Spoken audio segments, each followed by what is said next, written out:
The night Johnny Ramone was stabbed and had his lung punctured right at his own doorstep in 1983, doctors said that if he had been just a few minutes slower, the blade would have cut straight into his heart. Yet only weeks later, with the wound still bleeding, Johnny was back on stage as if nothing had happened. No complaints, no self-pity, just one cold, steel-sharp downstroke crashing across the room, precise like a warning. He was not the kind of man who went down easily.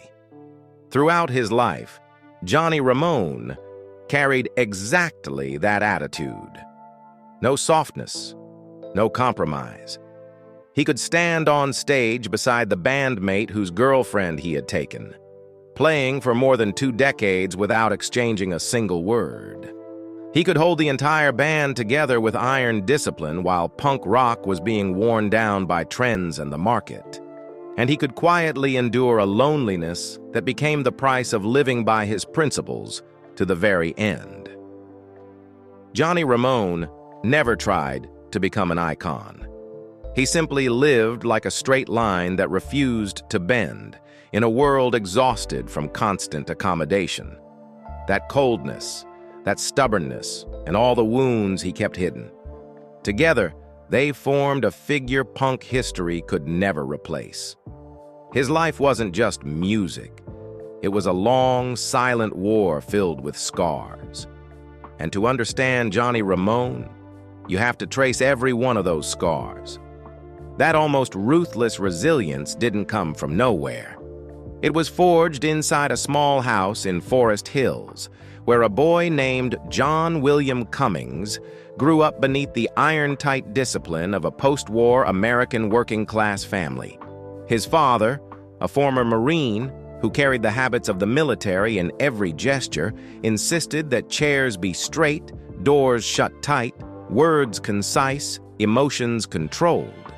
His mother spoke little, tending to the household in a practical, almost dry manner. It wasn't a lack of love, just a kind of love without embraces, a love that expressed itself through responsibility and sternness. Johnny grew up in that atmosphere, quietly learning to make himself small to avoid unnecessary collisions. He spoke little, recoiled from physical closeness, and was especially sensitive to chaos, the very thing that made the outside world feel dangerous. Baseball became his first refuge, not for the joy of running across a field, but because it offered clear rules, clear boundaries, a sense of order. A child never taught how to hug his parents will look for peace in the very rules that bind him. Forest Hills High School opened the next door: music. Johnny wasn't the standout student, nor the kind to blend in easily, but there, amid the noisy hallways and the turbulence of youth, he felt pulled toward fast, loud, raw sound. Elvis, The Who, The Stooges. To Johnny, they weren't entertainment, but a landscape where people existed by instinct and intensity. The music struck the hard, unyielding part of him and awakened an energy he had never known how to name. His youth was far from spotless. Johnny drifted with the Queen Street gangs, got into trouble, stole things, and treated violence like a test, a way to measure how much he could take, how firmly he could stand in a chaotic world. It wasn't senseless destruction. It was trial by fire. Johnny needed to know how strong he was, and whether he could survive disorder without breaking. And then, suddenly, he stopped. Not out of fear, but because he realized that path would crush anyone who didn't impose discipline on himself. Johnny left his old crowd and took on back-breaking manual jobs to keep himself on the safer side of life, hauling freight, construction work alongside his father, helping as an electrician's assistant. He saved every small paycheck to buy a Maserati, not as a toy, but as a new weapon, something that could compress all the chaos around him into a single straight line. From that moment forward, Johnny held one unshakable principle. If a person is strong enough, focused enough, and disciplined enough, they can push back against any instability. And that principle, sharpened through those cold, rigid years in Forest Hills, and the day he pulled himself out of the streets, became the foundation that led Johnny to the most important moment of his life. The moment music became the only order he was willing to devote himself to until the very end. Music didn't enter Johnny Cummings' life like a dream. It hit him like a live wire running through the long days of manual labor, forcing him to choose. Either sink into the endless loop of working-class routine or find something powerful enough to keep him from slipping back into the street gangs he had once escaped. In the late afternoons after shifts as an electrician's helper with his father, he held that cheap Mozart and played with Thomas Erdely in their school band, Tangerine Puppets. It was a small band with a few scattered gigs, but inside those sweltering practice rooms, Johnny sharpened every downstroke the way a blacksmith sharpens a blade. No flourishes, no solos, no philosophy. Only speed, discipline, and the sense that guitar could become the only order in his life. Music wasn't enough to feed him, so Johnny kept doing anything he could, pulling electrical cables, hauling materials, then taking a job delivering dry cleaning across the city. And on one delivery run, he met Douglas Colvin, a thin, restless young man whose eyes lit up every time rock music came up. Dee Dee wasn't like anyone Johnny had ever met. Inside him lived a kind of chaos Johnny always avoided, but also a wild, burning faith in fast, hard, unapologetic sound. Dee Dee pulled Johnny into his world, into the orbit of his friend Jeffrey Hyman, drummer for Sniper, who would later become Joey Ramone. The three of them stood in a cramped rehearsal room, tried a few chords and a few drum patterns, and understood instantly. Whatever they were doing wasn't old-school rock. It was faster, tighter, harsher, like the heartbeat of a city holding back a scream. To become a unit, they needed a name. Dee Dee dug up a little-known detail, the alias Paul Ramone that Paul McCartney had once used when checking into hotels. A joke turned into an idea, and then into an icon. But it was Johnny who turned that name into a form of discipline. The group needed to look like a punk army. Long black hair, leather jackets, torn jeans, sneakers. No deviations allowed. They didn't just share a name, they had to share a stance. From that point forward, Johnny wrote the unwritten rule book that became the backbone of the Ramones. Songs had to be short, the tempo high, with no room for meandering solos or sentimental flourishes. The set list had to run like a conveyor belt. 17 songs in under 20 minutes. On stage, no one was allowed to look soft or break formation. Joey became the face and the voice, tall, fragile, trembling with instability. Dee Dee was raw energy, riffs and lyrics that felt carved out of pain. Johnny kept everything on the rails. The set list, the clock, the finances, even the length of every band member's hair. A punk band that ran like a military barracks. Their first shows at CBGB and Max's Kansas City were a slap across New York's music scene. No glowing lights, no introductions, no pauses to breathe. Just four men hurling themselves into a high-speed assault, then walking straight backstage before the crowd could even register what had happened. Johnny stood on the left side of the stage, his body like a block of concrete, his right hand never stopping for a second, each downstroke crashing like a steel hammer, forming a wall of sound impossible to mistake. This wasn't guitar meant to show off technique, it was guitar as weapon, as barrier, as manifesto. The cramped room at CBGB became the witness to something unheard of, a band that didn't try to act rebellious, but was rebellious in the very structure of their sound. Everything was too fast, too fierce, too stripped down to fit into any existing category. Those who were there that night later described the same sensation. It didn't feel like watching a show. It felt like witnessing an explosion. The noise at CBGB hadn't even died down when Johnny forced the group into the studio, as if time itself might betray them at any moment. The result was the 1976 album Ramones, a true manifesto made of 14 razor-short tracks that challenged the very idea of what a song could be. Not a single track passed 2.5 minutes. Everything exploded the second it began and stopped before the listener could take a full breath. Blitzkrieg Bop sounded like the starting siren of a new era.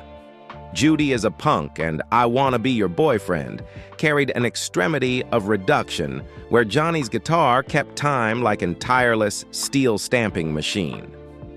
Though sales were modest, critics hailed it as the birth of American punk rock, a milestone Johnny didn't particularly care about, but one he recognized as the first moment the world heard the sound he had envisioned back when he was fingering crude chords in a practice room.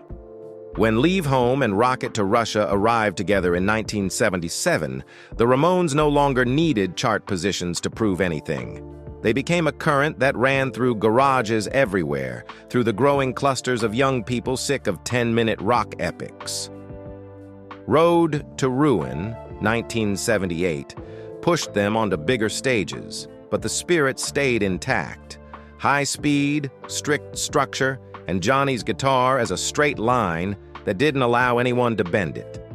These records forced the American underground to re-examine itself and, at the same time, ignited a strange phenomenon. The less commercial success the Ramones had, the more people believed in them. That influence crossed the Atlantic faster than anyone expected.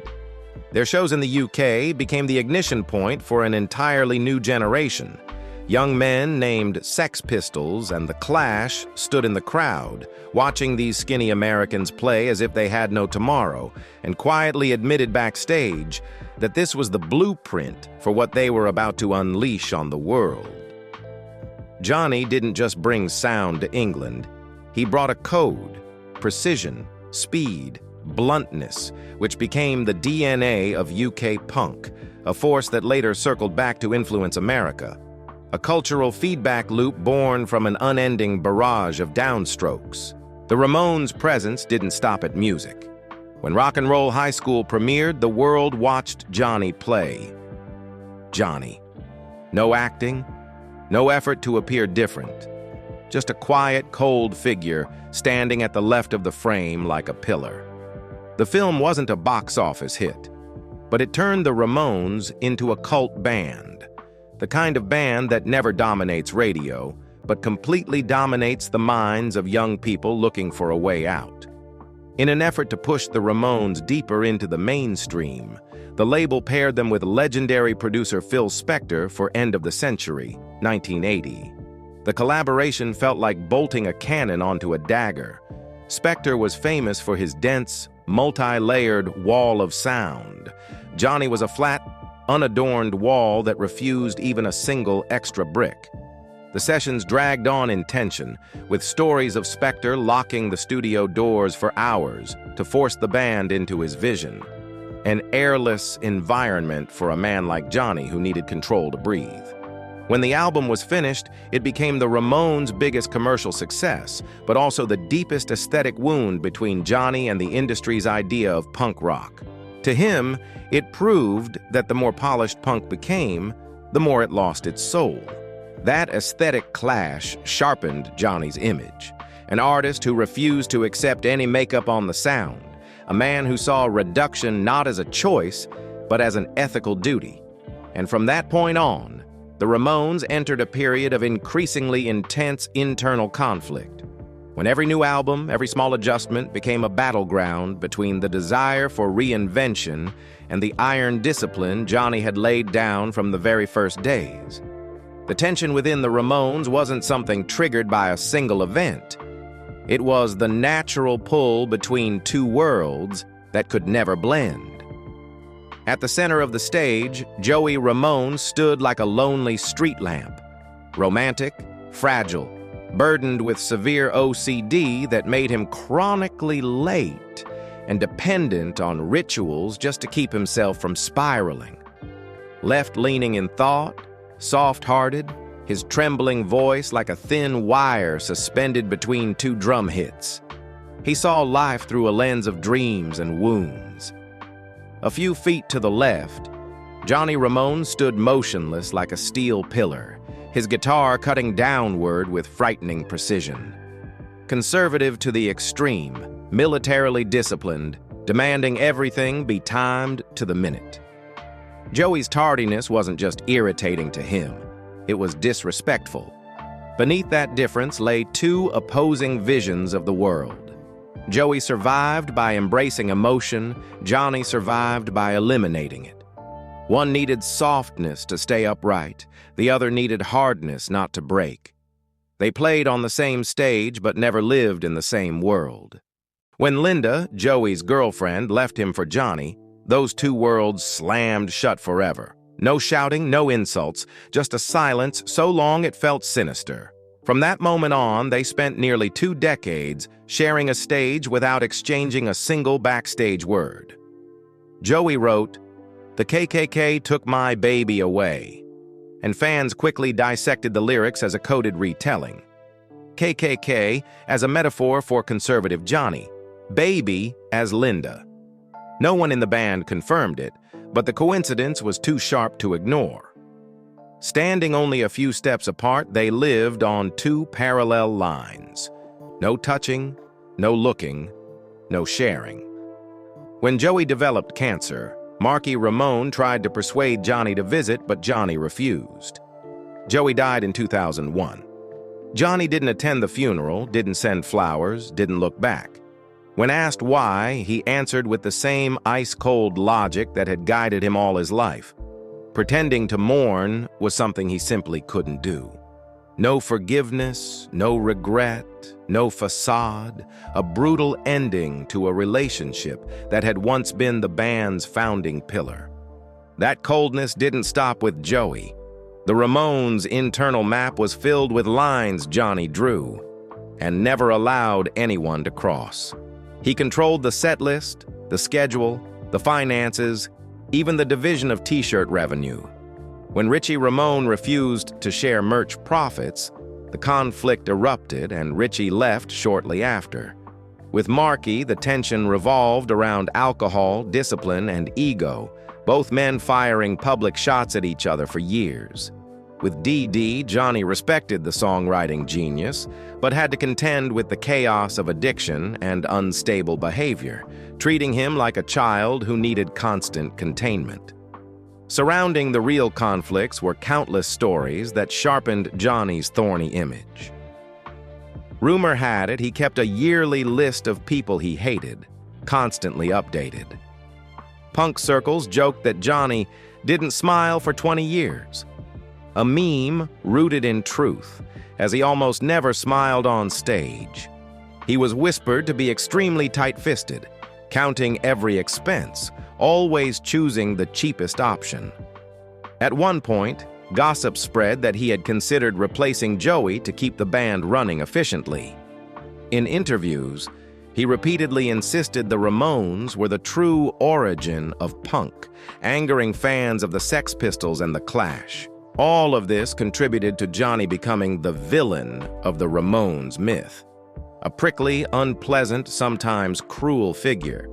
But at the deepest layer, he was simply a man living by the same code that had saved him from drifting off course since he was a boy in Forest Hills. Once he believed in something, he followed it to the end, even if the price was a lifetime wrapped in loneliness. The fracture between Johnny and Joey didn't come only from clashing personalities or professional tension. The real breaking point and the most painful piece of Johnny's emotional legacy lay in one woman, Linda Danielle. It all began quietly, back when the Ramones were still playing cramped New York clubs. Linda, then a young woman attached to Joey, followed him through the early, awkward days, helping him navigate the severe OCD episodes that made everyday life feel like an obstacle course. Their relationship wasn't explosive or cinematic, but it carried a gentleness that everyone close to Joey recognized. He needed emotion to sing, and Linda was the last soft place left in a life riddled with disorder.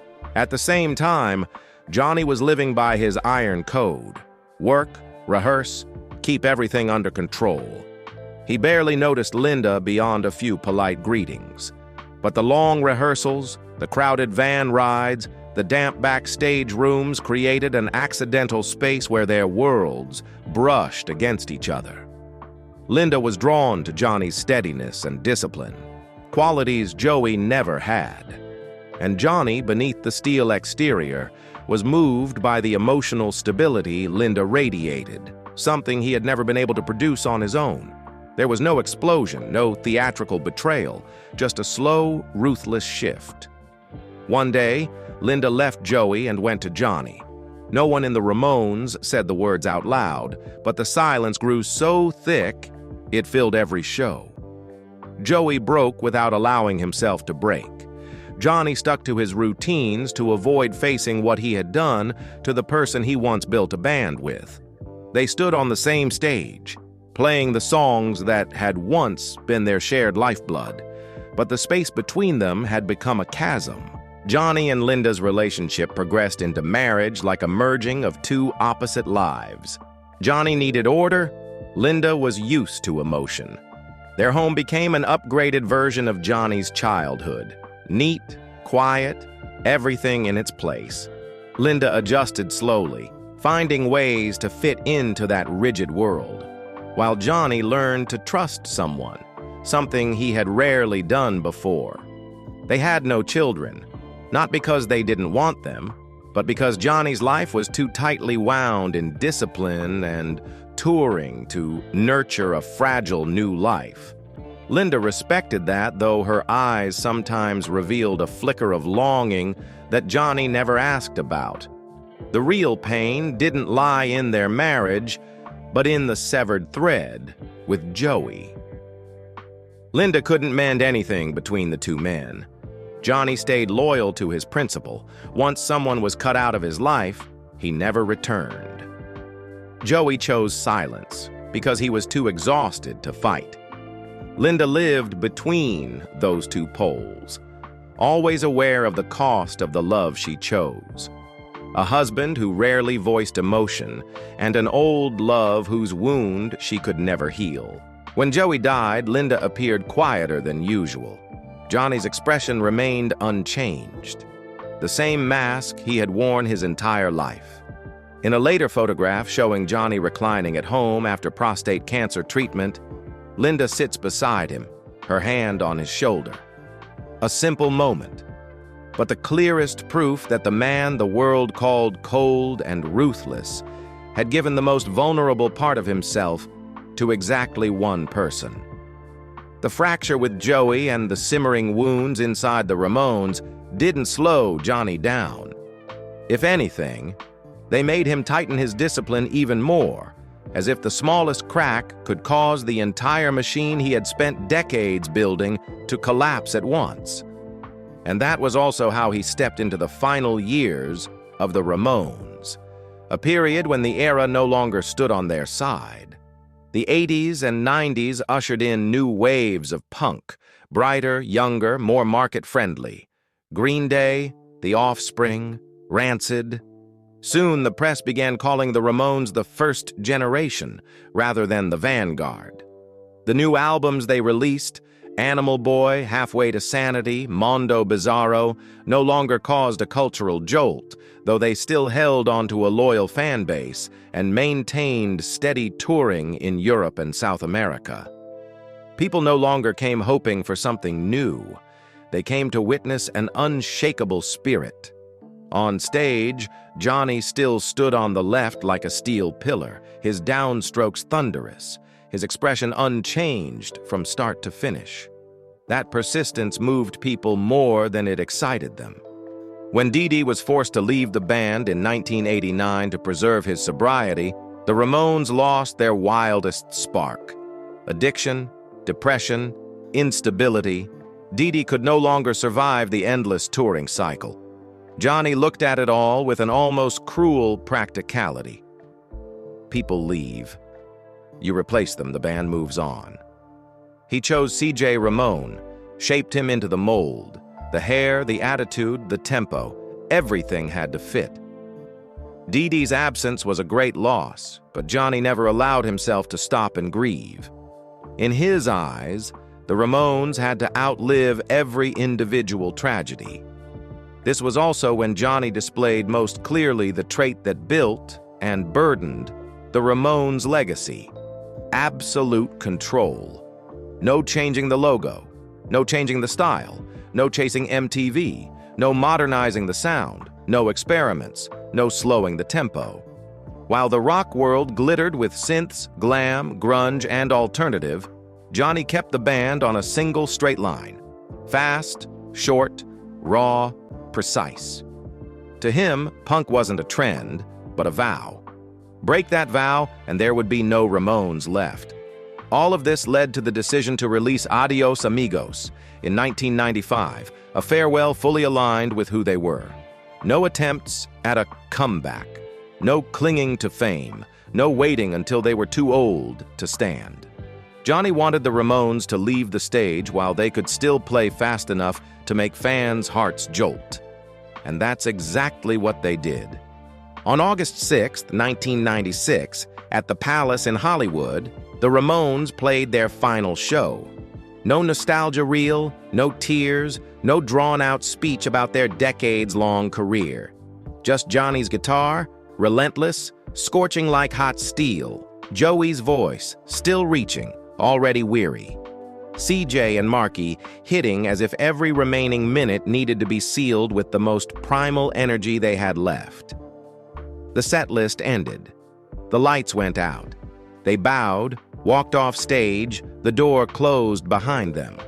A legend ended exactly the way it lived. Without noise, without theatrics, without bargaining with time. Even though he led one of the loudest bands in history, Johnny's private life was so quiet it felt almost empty. When the backstage door closed, there was no rocker partying until dawn, no chaos, no circle of musician friends dropping by. Johnny lived as if, outside of music, the world held nothing he truly needed.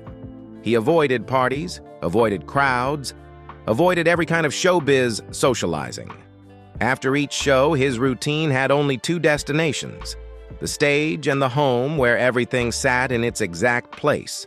Chairs aligned, tables spotless, lights switched off at the same hour every night. A life so orderly and disciplined that many felt he resembled a former soldier far more than a punk guitarist. Johnny's dissonance wasn't limited to lifestyle. It extended to ideology. While most of the rock world saw punk as a scream against the system, he hung the American flag on stage, openly supported Ronald Reagan, and called himself a conservative in a sea of left-leaning artists.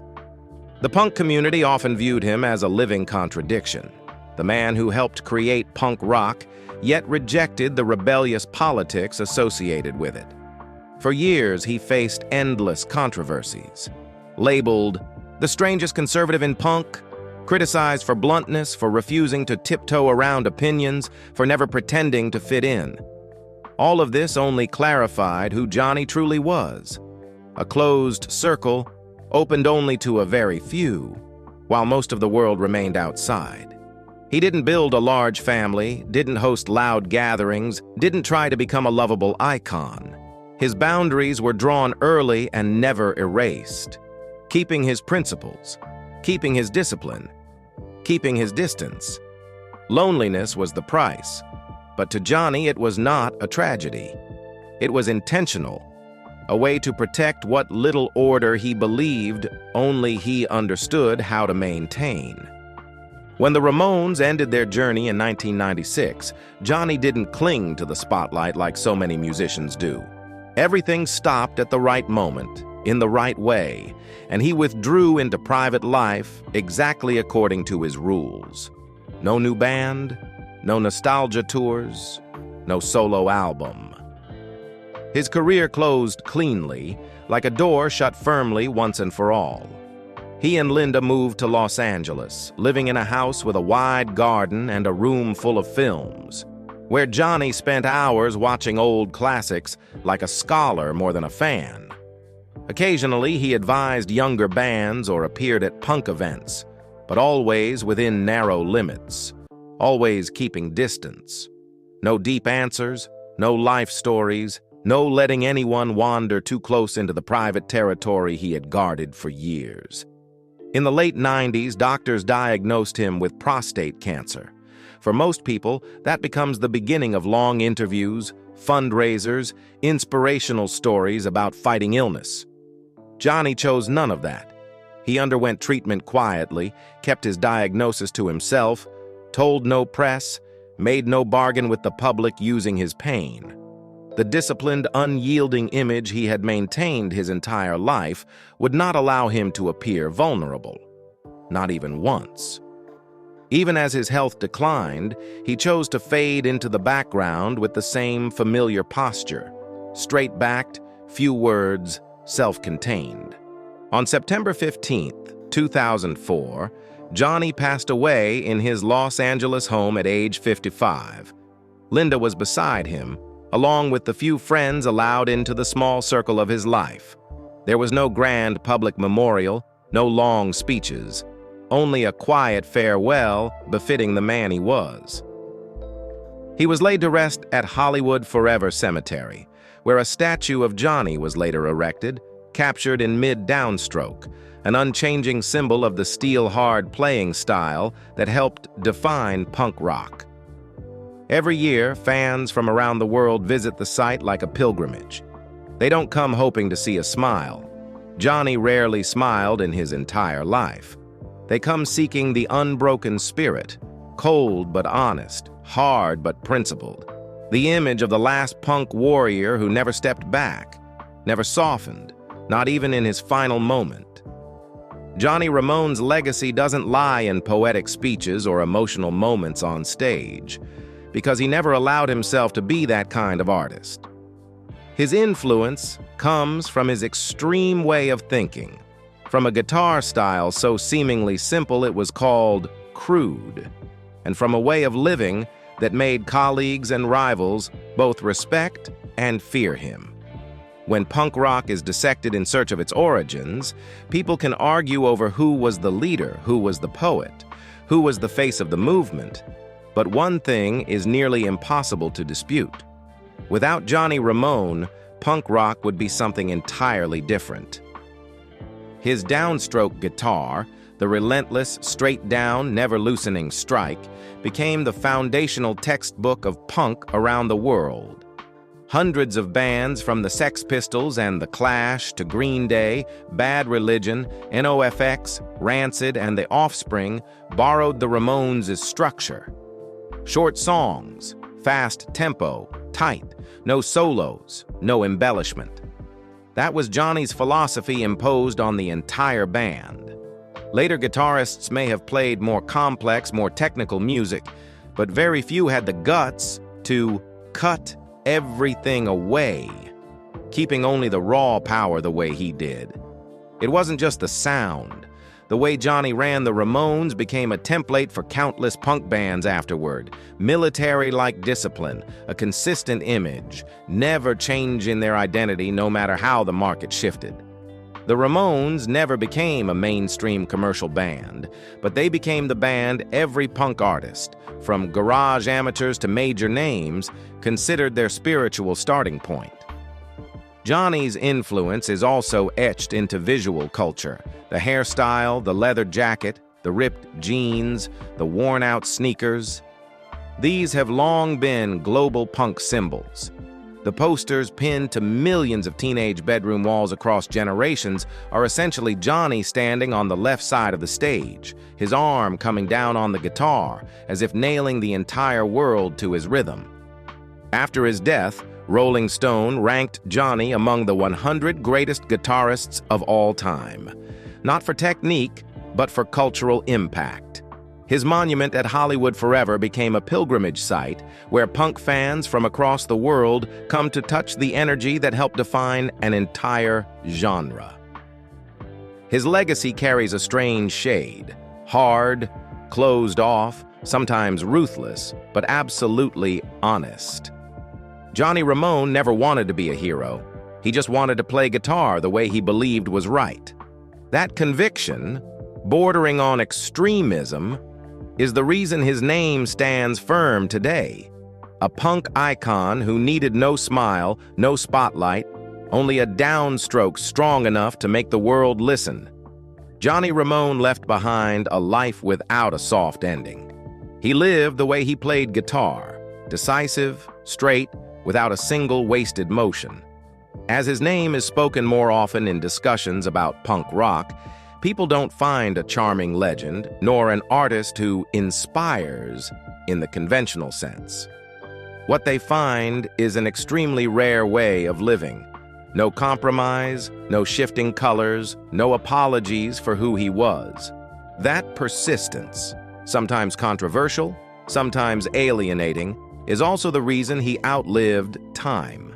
Young listeners today don't turn to the Ramones for perfect sound, but for that rough human edge, the raw, original energy that Johnny Ramone forged through iron discipline. It's a tradition that, decades later, still sends chills through anyone who hears a downstroke fast enough, sharp enough, cold enough to split a room in half. The image of Johnny on the left side of the stage, standing still like a pillar, lives on in the minds of those who believe that art doesn't need softness to reach people. His legacy doesn't come from smiles or warm gestures, but from an almost absolute consistency, the force that redefined an entire musical genre. What is it about Johnny Ramone that you can't forget? His ruthlessness, or his unwavering loyalty to himself? Share your thoughts in the comments below. Hit like, subscribe, and turn on notifications so you won't miss the deeper stories behind other legends, each one carrying its own heartbeat, as sharp and honest as the guitar that made Johnny Ramone immortal.